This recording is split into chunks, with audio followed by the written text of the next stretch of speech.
Hi friends, మరో big breaking న్యూస్తో మీ ముందుకు రావడం జరిగింది. ఖచ్చితంగా మన వీడియోలు చూస్తే లైక్ చేయండి, షేర్ చేయండి, సబ్స్క్రైబ్ చేయండి, అలాగే కామెంట్ చేయడం అయితే మర్చిపోవద్దు. ఏదైతే మరి రాష్ట్ర వ్యాప్తంగా సంచలనం సృష్టిస్తున్న సాయి కృష్ణ కేసు, అలాగే మరి పేరుపోగు క్రాంతి కుమార్, ఏదైతే సిఐ నాగరాజు అంటే ఒక క్రిమినల్ నాగరాజు వలన మరి ఇద్దరు వ్యక్తులు మరి ఒకళ్ళు ఆత్మహత్య చేసుకోవటం, సిఐ నాగరాజే మరి స్వయంగా చంపినట్లు ఏదైతే నిన్న కూడా మరి రిమాండ్ రిపోర్ట్లో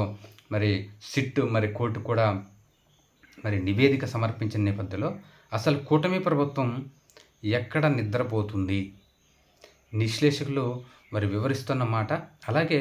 కూటమి ప్రభుత్వానికి ఈ రెండు కేసులపై మరి ఇంటెలిజెన్స్ వర్గాలైతే ఒక రహస్యమైన నివేదికను మరి సబ్మిట్ చేశాయంట. ఏదైతే చంద్రబాబు నాయుడు గారు, లోకేష్ గారు పర్సనల్గా అసలు ఈ కేసు గురించి రాష్ట్ర వ్యాప్తంగా ఏం జరుగుతుంది, మన ప్రభుత్వానికి ఏమైనా బ్యాడ్ నేమ్ వచ్చిందా, ఏదైతే ప్రజాభిప్రాయాలను మాకు కావాలని ఆయన రహస్యంగా వాళ్ళు నివేదికలు తెప్పించుకున్నారంట. ఖచ్చితంగా ఈ నివేదిక మరి వారిద్దరికి బిగ్ షాక్ ఇచ్చిందంట. ఏదైతే మరి మరి రాష్ట్ర వ్యాప్తంగా ఇంటెలిజెన్స్ వర్గాలు సేకరించిన సమాచారంలో మరి ఈ కేసు వల్ల మరి కాపుల్లో తీవ్రమైన వ్యతిరేకత మొదలైందని, అసలు కూటమి విజయం కోసం మేము పాటుపడితే, కాపులం పాటుపడితే మాకు న్యాయం చేయకుండా మరి ఏం చేస్తున్నారని కూటమి వర్గాలని కొంతమంది నేతలు బాహాటంగానే మరి కాపు ఏదైతే నాయకులు, కాపు ప్రజల్లో మరి వారైతే విస్తృతంగా ప్రచారం చేస్తున్నారట. మొత్తానికి ఏదైతే ఆ దళిత యువకుడు కూడా క్రాంతి కుమార్ కూడా ఏదైతే పేరుపోగు వెంకటేశ్వరరావు ఎంఆర్పిఎస్ రాష్ట్ర అధ్యక్షుడు మరి పేరుపోగు క్రాంతి కుమార్ కూడా నేను సిఐ వల్లనే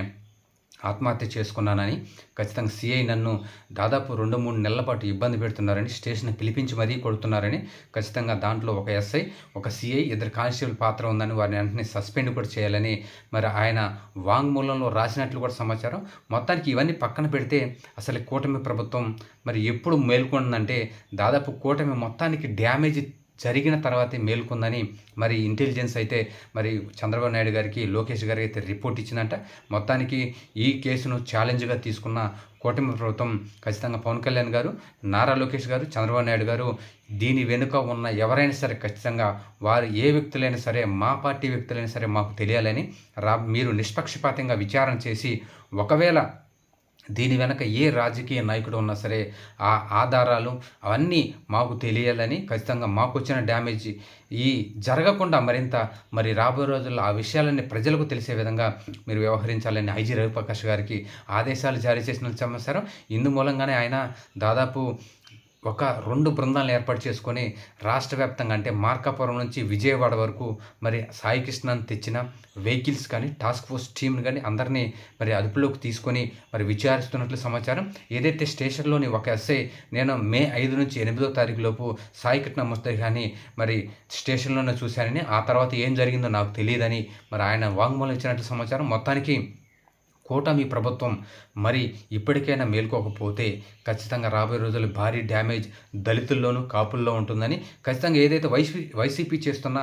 ఆరోపణలకు ఖచ్చితంగా వీరు కౌంటర్ ఇవ్వాలంటే ఈ కేసును త్వరితగతిన ఆధారాలతో సహా నిందితులను మీడియా ఎదుట ప్రవేశపెట్టి వారికి కఠినంగా శిక్షించే విధంగా, రాజ్యాంగ పరంగా, చట్టపరంగా శిక్షించే విధంగా వారిని కఠినం ప్రభుత్వం ముందడుగు వేయాలని విశ్లేషకులు భావిస్తున్నారు. లేకపోతే కూటమి ప్రభుత్వం రాబోయే రోజుల్లో భారీ మూల్యం చెల్లించే అవకాశం ఉందని కూడా విశ్లేషకులు భావిస్తున్నారు. మొత్తానికి మరి చంద్రబాబు నాయుడు గారు, నారా లోకేష్ గారు, పవన్ కళ్యాణ్ గారు ఈ కేసును ఛాలెంజ్గా తీసుకున్న సమయంలో మరి త్వరలోనే వీటికి సంబంధించిన పూర్తి ఆధారాలను ప్రజల ముందు ఉంచుతారా, లేకపోతే ఏదైతే మరి కొంతమంది రాజకీయ నేతలు దీని వెనుక ఉన్నారు, కోట్ల మంది డీలింగ్లో ఉన్నారని, మరి దాని వెనుకున్న ల్యాండ్ డీలింగ్లో మరి ఈ టీడీపీకి చెందిన నాయకులు ఉంటే, ఒకవేళ జనసేనకు చెందిన నాయకులు ఉంటే, ఒకవేళ వైసీపీకి చెందిన నాయకులు ఉంటే మరి వారందరినీ కాపాడటానికి ప్రయత్నిస్తారా అనేది చూడాల్సిన అవసరం ఉంది. మొత్తానికి గాదె సాయి కృష్ణ అనే రౌడీ షీటర్ కావచ్చు, కానీ చంపే అధికారం ఏ వ్యక్తికి లేదు, చట్టపరంగా శిక్షించాల్సిన అవసరం కోర్టుకు ఉంది కానీ ఏ పోలీసుకు లేదు అని మొత్తానికి సాయి చెల్లికి, వాళ్ళ తల్లికి కానీ ఆమెని ఆవేదనను మరి ప్రభుత్వం తీర్చాల్సిన అవసరం ఉంది. ఖచ్చితంగా ఆ బూడిదనైనా కావాలని ఆమె అయితే ప్రభుత్వానికి మరి విన్నవిస్తుంది. మరి రాబోయే రోజుల్లో ప్రభుత్వం అలాగే ఇప్పుడు ఏర్పాటు చేసిన సిట్ మరి రాజకీయ నేతలను కాపాడుతుందా, లేకపోతే ప్రభుత్వానికి మరింత డ్యామేజ్ చేకూర్చే విధంగా నివేదిక ఇస్తుందా, లేకపోతే ఏం చేస్తుందనేది చూడాల్సిన అవసరం ఉంది.